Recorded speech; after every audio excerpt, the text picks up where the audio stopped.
Hello everyone, my name is Ashish Rahi, Assistant Professor in RPIIT Pharmacy, and my topic is about GPP requirement. The GPP requires that an integral part of the pharmacist contribution. It is the promotion and of rational and economic prescribing and appropriate medicine use. It requires that the objective of each element of pharmacy services is relevant to the individual. It is clearly defined and is effectively communicated to all those involved.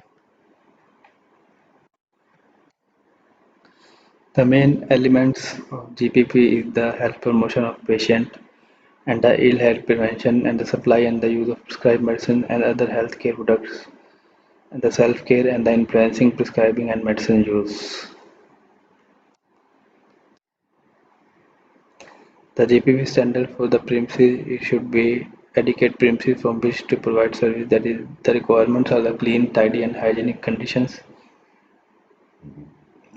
There should be adequate space for that, appropriate condition for storage, repacking, dispensing and distribution of medicines including security, and there should be adequate light in the premises. The protection from exposure to excessive light and heat should be avoided, and the availability of the equipment appropriate to the task carried out, access to the basic reference text, and direct access to the patient for instruction counseling should be there, and there should be no holes in the walls or in the desk or in where the premises work. And the GPP standard for dispensing should be the right patient receive the appropriate medicine in the correct dose and form.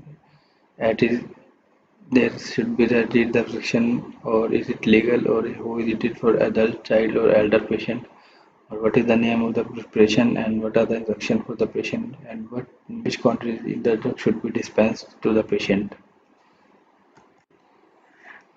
And find out the useful information about the information prescription, like how does the prescribed drug work and how it is used. Are the prescribed instructions correct or not, and how is the medicine to be prepared, and what advice does the patient require? If any patient requires any prescription, then there should be counseling of the patient. So this is the GPP dispensing standard.